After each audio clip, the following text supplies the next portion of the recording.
내일도 꽤나 결장이 많은 편이에요. 그리고 이제 또 복귀하는 선수들도 있고 그런 것들 한번 위주로 살펴보고 또 이제 부가적으로 제가 준비한 것들 이렇게 좀 꺼내보도록 할게요. 사실 준비는 많이 했습니다. 느바. 그래도 들어볼 만한 가치는 있을 테니까 봐주시면 감사할 것 같고, 형님 들어가기 전에 추천 절차 한 번씩만 좀 부탁 좀 드릴게요. 이제 뭐 유튜브로 보시는 분들도 영상 이제 구독이나 좋아요 같은 거 해주시면 감사하겠습니다. 자, 먼저 뉴욕 대 필라델피아 먼저 해볼게요. 이 경기 다른 때보다 뉴욕 쪽에 희망이 있는 게 뭐냐면은 일단은 아누노비가 돌아온다는 점이죠.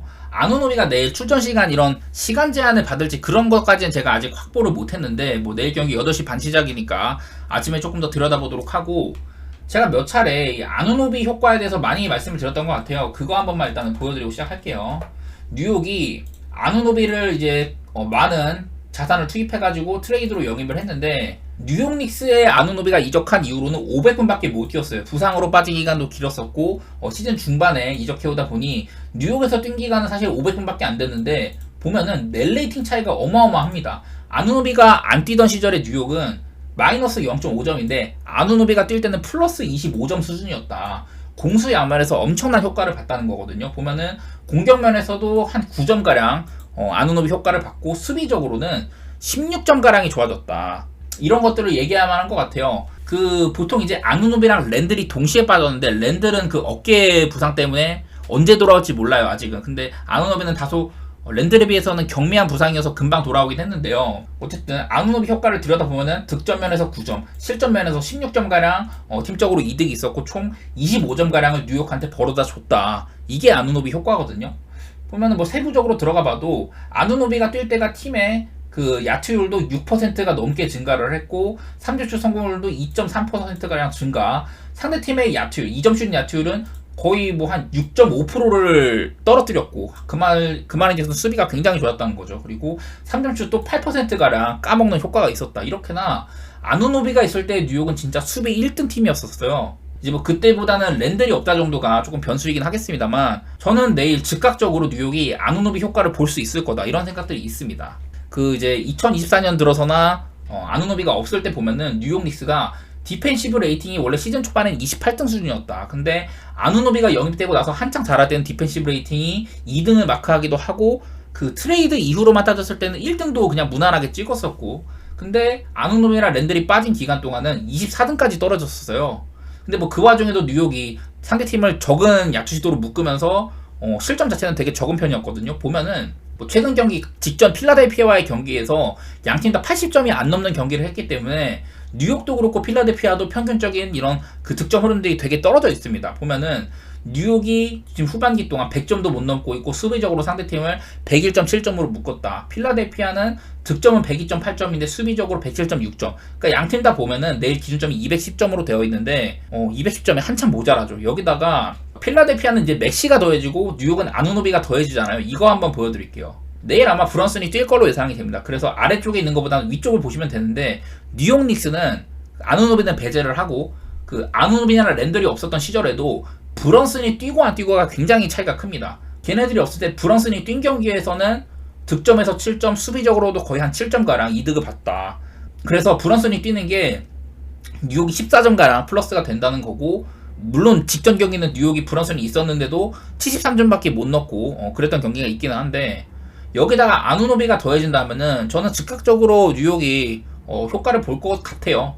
안 그래도 좀 필라델피아가 높이가 낮은 상황인데 하텐슈타인은 여전히 있고, 아누노비가 더해지고 한다고 하더라도 프리셔스 아치우아가 얘네들 랜드리나 아누노비가 없는 기간 동안 되게 잘해줬잖아요. 필라델피아의 낮은 높이를 아누노비나 뭐 하텐슈타인, 뭐 아치우아, 하트 이런 애들이 많은 오펜시브 리바운드도 더 많은 공격 기회를 이어갈 수 있을 것 같기도 하고, 일단은 뉴욕 쪽을 좋게 보고 있거든요. 근데 맥시가 돌아오지 않습니까? 필라델피아는 맥시가 이제 위쪽에 계속해서 엔비드가 없는 와중에 맥시가 있을 때랑 없을 때를 비교를 한 거예요. 보면은 그래도 맥시가 있을 때는 득점 면에서는 7.2점가량 보탬이 됐다. 근데 맥시가 있을 때는 필라델피아가 수비가 안 된다고 해요. 한 5.7점가량 맥시가 뛰면은 수비적으로 손해를 본다. 그래가지고 결국에는 맥시가 있을 때 득점은 이득을 보지만 수비적으로는 마이너스가 있거든요. 그래서 플러스 1.5점밖에 안 돼, 맥시가 뛰는 게. 그리고 맥시가 있으면은 오바 쪽으로 13점가량 간다 이런 것들도 있긴 있어요. 그래서 내일 경기 일단 예상을 해보건데 저는 일단 뉴욕 쪽을 좋게 볼 것 같아요. 기준점이 210점이고 핸디값은 5.5인데 저는 브런슨도 있고 워낙에 직전 경기는 브런슨도 그렇고 디빈첸조도 너무 못해서 그렇지 저는 일단 아누노비가 있는 뉴욕 지금 뉴욕이 랜들도 없고 아누노비도 없던 시절에는 빠른 이제 얼리 오펜스는 금물 무조건 세트 오펜스에서 공격을 하고 그래서 최대한 템포를 늦춥니다. 그리고 수비적으로도 이런 뭐랄까 좀 상대팀한테 역습으로 쉬운 실점을 준다거나 그런 것들을 허용을 안 해요. 무조건 우리도 천천히 하고 상대팀도 천천히 하게 한다. 그런 기조가 분명하거든요. 근데 그런 기조라면 필라델피아도 사실 맥시가 있을 때는 이 친구가 찍고 들어간 능력도 있고 여러 가지 모습들을 보여줄 수 있는데 아무래도 엔비드가 없는 시점에는 필라델피아가 안정적인 공격 루트는 없는 편이에요. 그리고 아까 봤다시피 아누노비가 있을 때는 상대팀의 야투율도 거의 한 7-8%가량 까먹는 그런 효과도 있었었고 저는 이 경기 그냥 무조건 저는 아누노비 보고 가는 겁니다. 지난번 뉴욕 닉스가 73점밖에 기록을 못했던 그런 공격에서 엄청난 마이너스가 있을 수도 있겠죠. 필라델피아랑 똑같이 또 상대를 하니까. 근데 확실히 아누노비가 있고 없고는 뉴욕한테 분명히 즉각적인 효과를 발휘할 거다. 저는 그렇게 믿고 있고 저는 이 경기 한번 언더에다가 뉴욕 승 쪽으로 이렇게 좀 보도록 할게요. 그 다음에 이제 인디애나 대 오클라호마 경기. 오클라호마가 한창 안 좋았을 때 인디애나한테 한번 패배했던 적이 있었어요. 올 시즌에. 그때 오클라호마의 문제점 홈그랜이 한창 지쳤을 때라서 수비적으로도 팀이 안 좋았었고 오펜시브 리바운드를 상당히 많이 준다. 인디애나의 강점인 그 이제 림어택 상대방의 림을 공략하는 모습들 보면은 인디애나가 올 시즌 야투율 전체 1등이거든요. 2등이 오클라호마고 그래서 양팀 다 야투율이 상당히 높은 팀들 간의 경기다. 이런 것들은 있긴 있어요. 후반기도 보면은 인디애나가 야투율 49.3% 오클라호마가 후반기 50.3%로 상당히 둘 다 공격적인 팀들이에요. 그래서 일단은 서로 간의 림어택은 순조롭게 할 것 같다. 그런 것들은 생각이 됩니다. 근데 요즘에는 인디애나가 일단 할리버튼이 굉장히 부진하거든요. 그거 한번 보여드릴게요.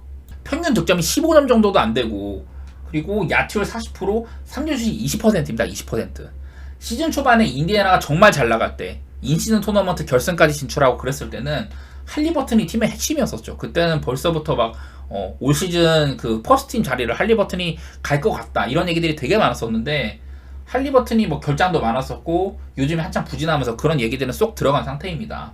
할리버튼의 장기인 어시스트 수치도 되게 떨어졌어요. 할리버튼이 근데 인터뷰에서 그런 얘기를 하더라고. 이게 시약함이 오면서 인디애나가 팀적으로 발전한 거는 맞는데 자기는 버디 힐드가 없으니까 게임 풀기가 어렵다. 왜 그러냐면은 인디애나의 팀에서 어쨌든 할리버튼이나 뭐 시약함 이런 애들이 에이스는 맞잖아요. 근데 좀 상대 팀들을 보면은 이 버디 힐드의 그래비티 효과. 그래비티가 뭐냐면은 그 친구가 공을 잡으면 상대 팀의 수비를 끌어당기는 거. 제가 여러 차례 할리버튼이 이 친구가 물론 뭐 게임 조립이나 턴오버 같은 거 관리하는 거 이런 것들이 상당히 좋다. 근데 이 친구가요 상대방의 더블팀에 굉장히 고전을 많이 했었어요. 그래서 인디애나가 원래는 2번 자리에 뭐 힐드라든지 메서린 같은 애들 두다가 가드, 포인트 가드, 네마드를 뒀습니다. 혹은 저 자리에 힐드를 두던지 그런 식으로 할리버튼한테 쏠리는 이런 수비 부담을 분산시키기 위해서 최대한 노력을 했거든요. 이 힐드가 상대방 수비를 가장 많이 끌어당기는 선수라고 이렇게 얘기를 하더라고. 워낙에 커리어 평균 3가 40%가 넘고 좋은 슈터다 보니까 힐드 아웃 이후로는 좀 고전을 면치 못하고 있다. 그런 점들 때문에 할리버튼이 이렇게 못하고 있는 거거든요. 내일도 할리버튼이 사실 잘하긴 힘들 것 같다. 그런 생각이 있기는 해요. 이런 부분들 때문에 나는 내일 경기가 되게 까다로운 것 같아. 물론 뭐 넷 레이팅 상으로나 여러 가지로도 양 팀이 전반기만큼 좋은 상태는 아니에요. 오클라호마도 사실 넷 레이팅 상으로 조금 내려와 있는 상태이고 인디애나는 공격은 그래도 나름 풀리는데 수비가 워낙에 안 된다. 이런 리스크들이 있긴 있거든요. 그래서 나는 그냥 양 팀의 색깔상 페이스도 빠른 팀들 간의 대결이고 서로 간의 야투도 높다. 인디애나도 오클라호마의 약한 인사이드를 헤집고 들어갈 수 있는 그런 능력들이 있다. 이런 것들 생각해가지고 그냥 나는 오바 정도만 좀 보고 싶은데 오바 역시 오클라호마가 JW 예를 들어서 못 나온다 이러면은 좀 리스크도 있을 것 같고 요즘 양 팀의 기조를 봤을 때는 240 정도면 저는 꽤나 높은 기준점이라 생각이 먼저 드는 것 같아요. 그래서 이 경기도 맛있지는 않아. 특히나 요즘 이제 그 오클라호마는 홈에서는 지금 9연승 중이기도 하고 원정에서는 최근 오클라호마가 5승 5패거든요. 5승 5패를 원정에서는 안 좋은데 홈에서는 9연승 중이다. 그냥 그런 것들 생각하면 오클을 좋게 볼 만도 한데 인디애나가 오클라호마의 약점을 제대로 파고들었던 적도 올 시즌에 있었다. 이런 거 생각하면은 사실 배팅하기는 별로 맛없는 경기라는 생각이 있습니다. 이 경기는요. 저는 뭐 승패 방향보다 그냥 오바 정도만 볼 텐데 별로 베팅하고 싶진 않다. 그 정도만 얘기할게요. 그리고 다음 경기 이제 멤피스 대 워싱턴 경기. 워싱턴은 내일도 베글리가 없고 그리고 리션 홈즈조차 퀘셔너블이에요. 그래서 워싱턴이 인사이드가 텅텅 빌 수 있는 가능성이 있다. 이건 일단 얘기를 해보고 싶고요. 멤피스는 내일도 결장이 되게 많습니다. 특히 자잭주가 내일 자잭주가 결장이라고 이렇게 써있거든요. 그래서 지금 라인업 보면 또 개판이에요. 루크 캐너드가 뛴다는 건 있지만은 3번 포지션은 빈스 윌리엄스도 없다. 라라비아가 대신 뛸 거고 4번에 알다만 뛰지만 센터 포지션도 자잭주가 없다. 제가 준비하는 건 뭐냐면 이 경기는 자잭주의 결장 경기를 한번 보도록 할게요. 최근에 자잭주의 결장 빈도가 상당히 높습니다. 보면은 2월달 이후로만 15경기 중에 6경기 결장을 했으니까 자잭주가 빠진 경기들 한번 모아봤습니다. 보면은 브루클린이랑 상대를 했을 때 106대 102 자잭주가 모두 없는 경기예요. 106대 100이었었고 포틀랜드랑 경기 때 107대 100 보면은 브루클린도 그렇고 포틀랜드도 그렇고 기본적으로 언더팀입니다. 포틀랜드랑 또 상대를 했는데 이날은 포틀랜드가 멤피스의 결장 상황이 너무 안 좋아가지고 122대 92로 밟아놨습니다. 미러키랑 했을 때는 107대 113 자잭주가 없는데도 멤피스가 엄청난 경기를 했었고 이때는 2월 15일이니까 그 미러키가 좀 살아나기 전 그때였었고 보스턴이랑 붙었을 때는 그냥 결장 상황이 너무 많아가지고 40점차 대패를 당했다. 이게 좀 제 눈에 보였던 건 뭐였냐면은 언더팀들랑 경기를 했을 때는 대부분 언더가 나는 경우가 많았다. 브루클린이랑 경기 그렇고 포틀랜드랑 경기 그렇게 얘기를 해보고 싶고요. 근데 또 이제 뉴욕 닉스랑 붙었던 거 이런 것들을 보면은 3점 슛이 37개 중에 21개가 터졌으니까 이런 날은 사실 언더 나기가 힘들죠. 어쨌든 내일 멤피스가 팀적으로 베인 스마트, 모란트 이런 주전급들이 상당히 많은 결장을 하는 와중에 올 시즌의 발견이라고 할 만한 빈스 윌리엄스라든지 콘차도 그렇고 저는 일단 워싱턴 쪽을 좋게 볼 것 같아요. 그리고 워싱턴이 수비적으로는 뭐가 없는 팀인데다가 페이스도 리그에서 가장 빠른 편이고 이런 것들을 봤을 때는 멤피스의 오펜시브 레이팅이 너무 안 좋기는 한데 그래도 좀 주고받는 경기를 하지 않겠냐. 이런 기준점 정도는 좀 돌파할 수 있는 경기가 되지 않겠냐. 이런 생각들을 해봐요. 그러니까 워싱턴이 막 상대를 수비적으로 막 멤피스를 100점 미만으로 묶을 만한 그런 수비력은 없는 팀이잖아요. 일단 그런 생각들을 먼저 하게 되고 또 멤피스가 얘네들이 홈에서 굉장히 약한 편이거든요. 최근 이제 멤피스의 홈 데이터 한번 봤더니 또 5연패 달리고 있는 중이고 12경기 동안 2승 10패예요. 2승 10패. 그런 것들을 봤을 때는 멤피스는 올 시즌에 원정보다도 홈에서 더 특히 못하는 편이기도 하고 홈에서 7승 25패, 원정 15승 18패입니다. 홈으로 가면 득점력도 5점 감소 이런 것들도 있기 때문에 워싱턴 쪽을 좋게 보고 싶네요. 아무래도 멤피스가 결장이 너무나도 많고 안 그래도 이제 없는 살림 중에 자잭주까지 빠지는 경기다. 이런 것들 생각하면은 멤피스를 사실 좋게 보려고 해도 아까처럼 막 3점이 엄청나게 터지는 그런 게임이 아니라면은 멤피스를 좋게 볼 이유가 없을 것 같아요. 그리고 조금 이제 빠른 템포의 경기가 예상이 된다. 기본적으로 워싱턴 리그에서 슛 시도도 가장 많았었고 후반기에 상대팀한테도 많은 슛 기회를 준다. 페이스도 리그에서 가장 빠른 편이고 인사이드 수비력이라든지 상대팀의 야투 제어 이런 여러 가지 부분에서 워싱턴이 너무나도 안 좋아가지고 제 아무리 멤피스가 지금 여러 선수들이 결장해가지고 공격력이 개판이라고 하지만은 리그에서 보시다시피 득점, 야투율 3점, 트리플 꼴찌거든요. 이런 팀이지만은 그래도 218.5를 돌파할 수 있는 가능성이 저는 있다고 생각이 돼요. 요 경기도 그러니까 엄밀히 말해서는 저는 좀 약간 거스르는 편이라고 봐야 됩니다. 아무래도 멤피스가 워낙에 지금 결장도 많고 공격이 너무 안 되는 팀이다 보니 워싱턴이 그냥 마인하지 않겠냐.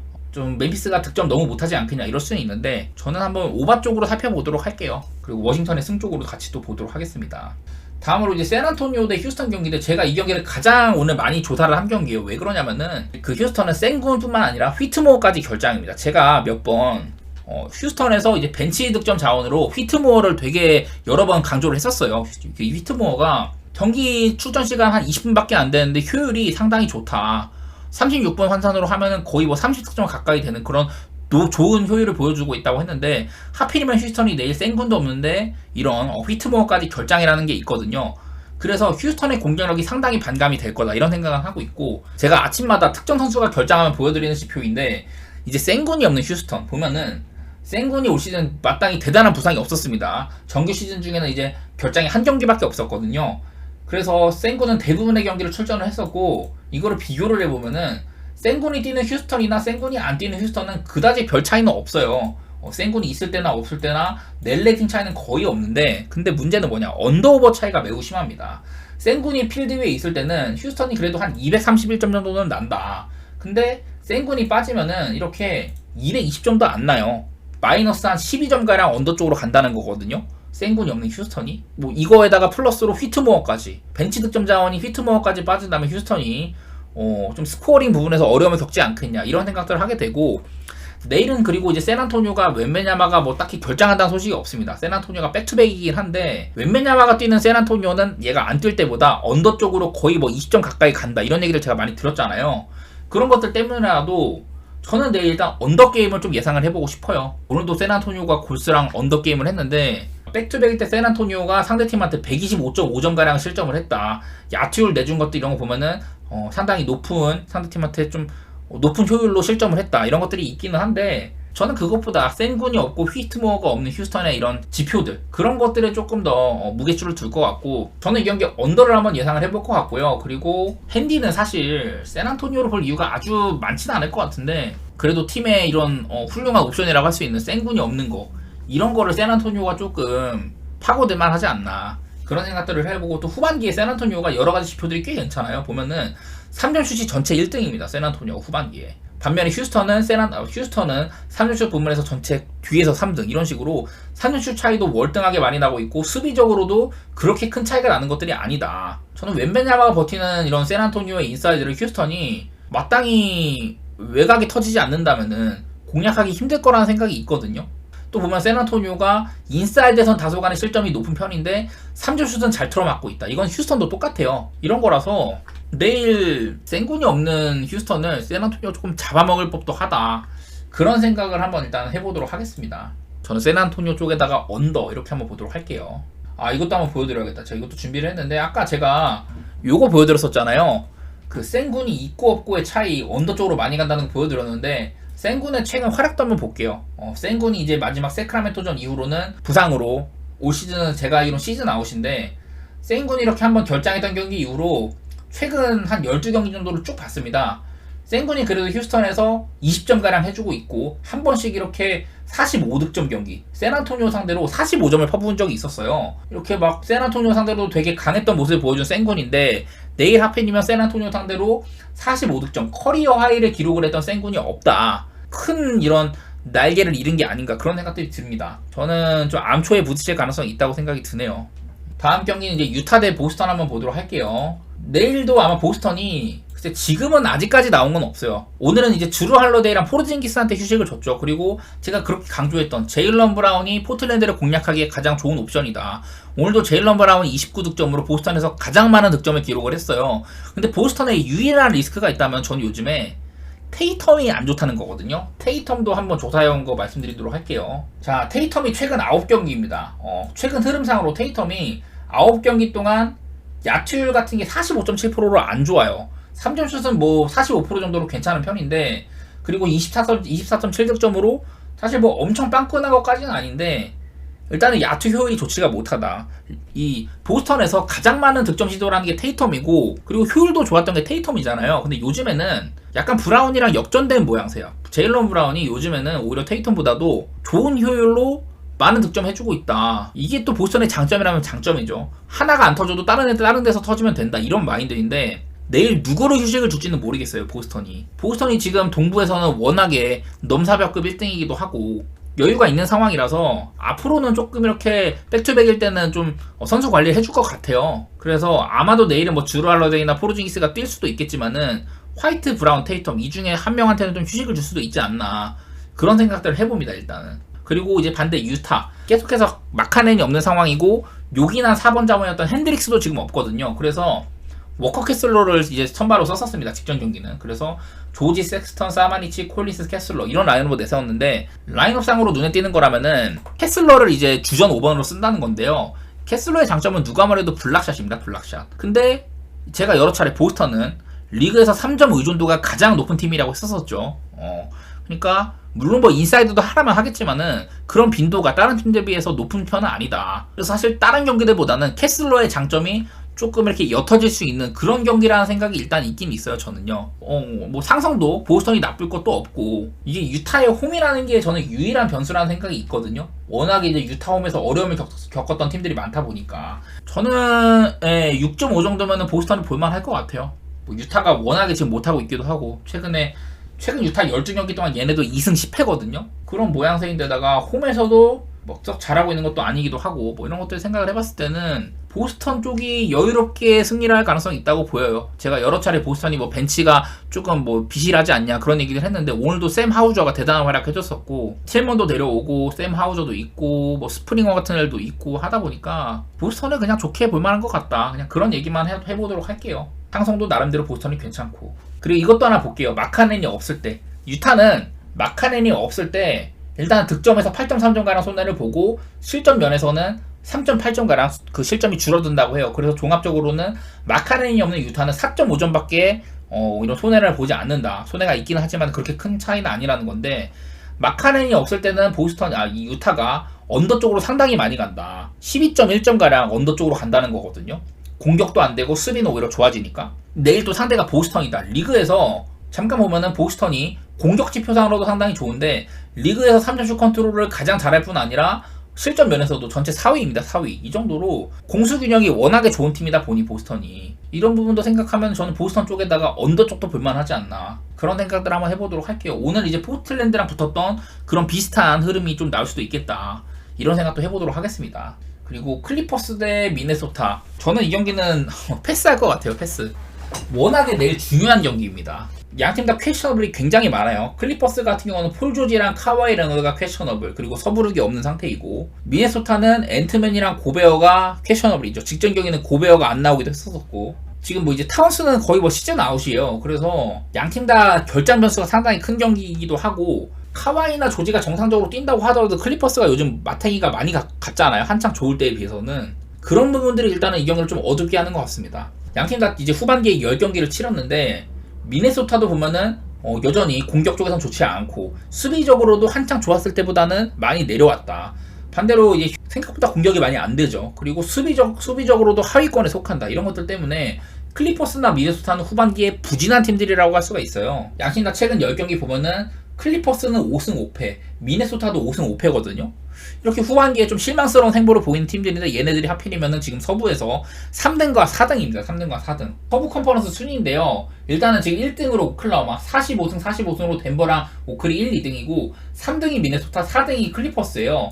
보면은 양팀의 격차가 그렇게 크진 않습니다. 앞으로 한 20경기가량 남았으니까 클리퍼스가 충분히 뒤집을 수 있는데 얘네들은 뭐가 문제냐면은 4등 자리는요 5등이랑 붙잖아요. 근데 저는 지금 이제 아래쪽 5, 6, 7, 8등 여기서 그 업세트 가능성이 높은 팀이 뉴올리언스라는 생각이 있거든요. 물론 뉴올리언스도 피닉스의 추격을 받고 있는 중이고 뉴올리언스가 5등 자리를 이렇게 딱 차지하려는 그런 보장은 없지만은 뉴올리언스를 상대하는 팀은 플레이오프 1라운드도 굉장히 까다로울 거라는 생각이 있어요. 이 뉴올리언스를 피해야 된다는 생각 때문에 이 클리퍼스가 상성상으로도 뉴올한테 안 좋기도 하고 어떻게 해서든 이게 3번 자리를 탈환해야겠다. 뉴올을 상대하는 것보다 피닉스를 상대하는 게 저는 훨씬 더 좋다는 생각이 있거든요. 그래서 클리퍼스 입장에서 상당히 내일 경기가 탐이 날 만한 경기인데 안 그래도 지금 미네소타가 고베어나 앤트맨도 퀘셔너블이고 타운스도 결장이 와중에 있다. 물론 본인들도 웨스트브룩도 없고 그 폴 조지나 카와이가 지금 퀘셔너블이다. 이런 것들이 있기는 한데 되게 치열할 것 같다는 생각이 있어요. 이 경기는.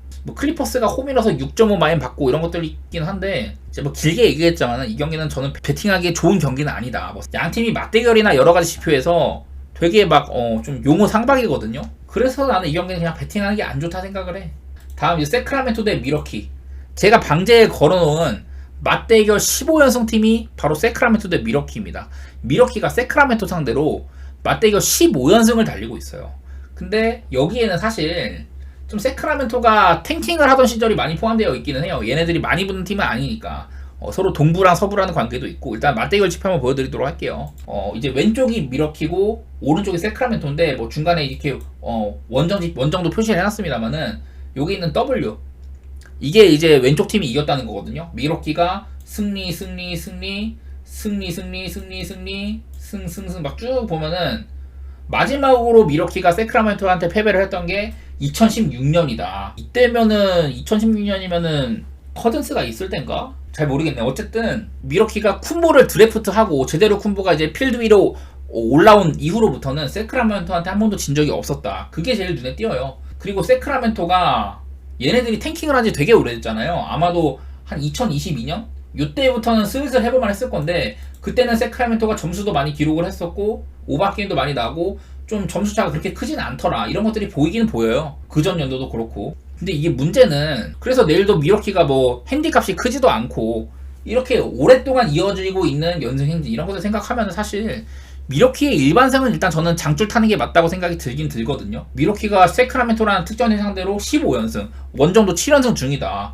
이런 것들 생각을 하면은 사실 미러키의 일반승 정도는 그냥 누를만 하겠다. 이런 것들이 있긴 있어요. 뭐 쿤보가 그리고 막 사보니스처럼 힘 좋은 빅맨한테 엄청나게 고전했다거나 그런 것도 아니고 사보니스가 기본적으로 수비가 안 좋은 빅맨이에요. 얘가 높이도 이게 211cm나 되지만은 윙스팬이 너무 짧아가지고 블락샷 능력도 없는 선수고 그리고 내일 또 이제 세크라멘토 수비의 중추라고 할 수 있는 키건 머레이도 퀘셔너블입니다. 그래갖고 사실 미러키가 나쁠 건 없어요. 내일 또 미들턴이 돌아올 수도 있다 이런 소식도 있고 해가지고 미들턴이 지금 원정도 동참을 하고 있기 때문에 내일도 뭐 뛸 수도 있다 이런 게 있는데 저는 일단은 미러키 쪽을 좋게 볼 것 같아요. 이거는 나는 마해는 안 끌린다. 그냥 연승만 따라갈래. 이런 분들은 미러키 일반승만 누르셔도 되고 저는 일단 미러키 장출 탈 것 같고요. 그리고 언더오버는 별로 예상하고 싶지가 않네. 역대 맞대결 같은 거 보면은 되게 점수가 많이 났습니다. 내일 기준점이 237인데 올 시즌 맞붙었던 1월달에 맞붙었을 때 연장 같긴 했지만 280점 경기였었고 작년에도 보면은 다 막 250점 근처 이날은 몇 점이야? 239점.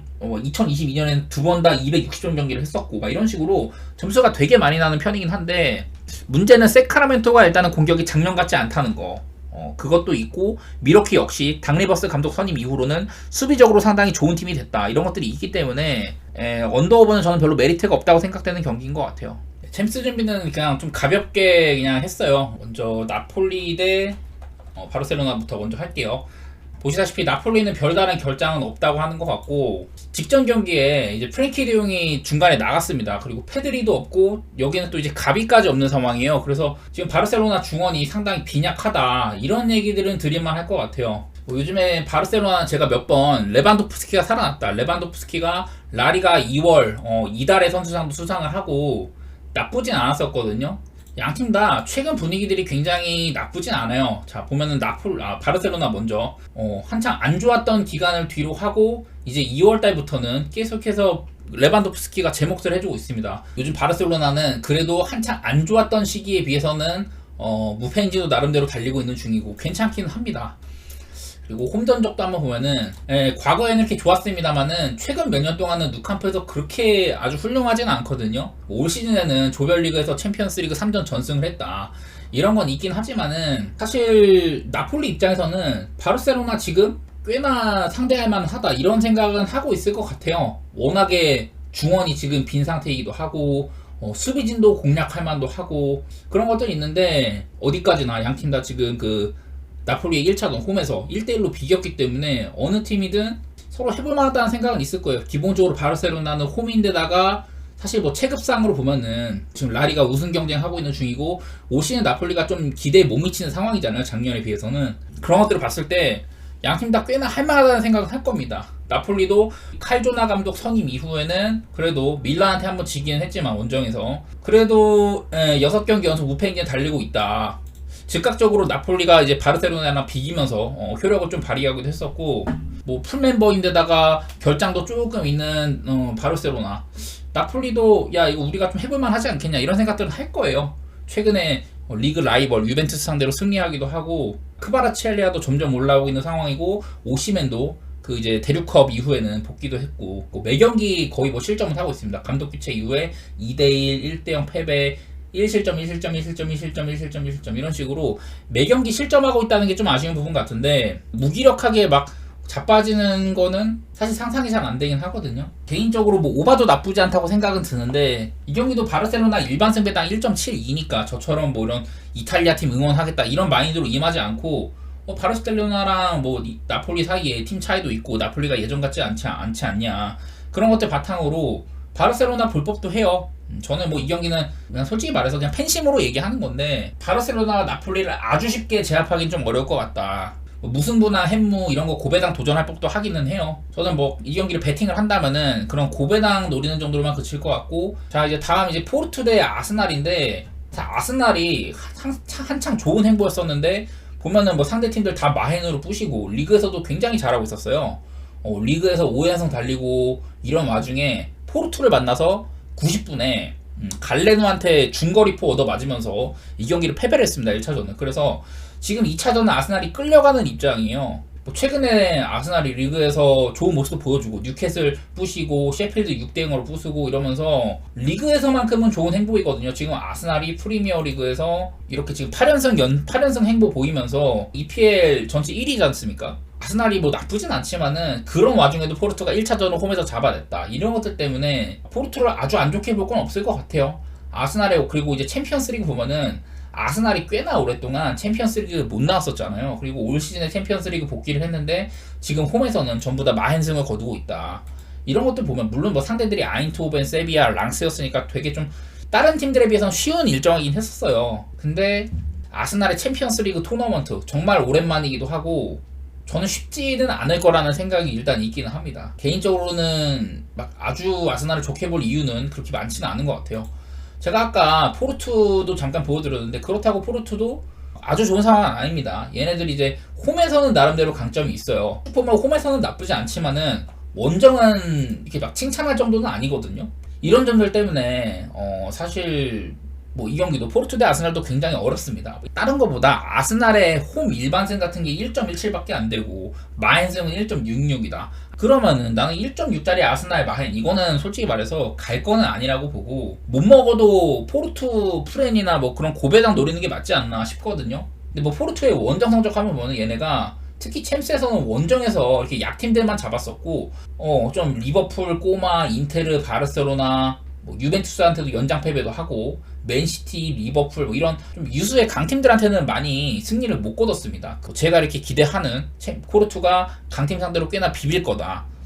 이런 것도 기대하기가 조금 힘들기는 한데 그렇다고 나는 이 경기 뭐 아스날의 일반승 같은 거 혹은 뭐 마행 같은 거 누르기 적합한 경기는 아니라고 생각이 돼요. 1.6짜리 먹자고 리스크 있는 아스날의 마행 이런 거는 저는 안 누를 것 같고 혹시나 간다면 저는 포르투의 프렌 뭐 이런 거 3.95배나 하니까 포르투 프렌이라든지 아니면 생무 이런 거 누를 것 같아요. 근데 솔직히 뭐 포르투 생무 5.4배보다는 그냥 프렌 3.95가 더 안정적이라 생각을 하고 저는 오늘 그냥 챔피언스 리그는 다 고배당 누를 것 같아요.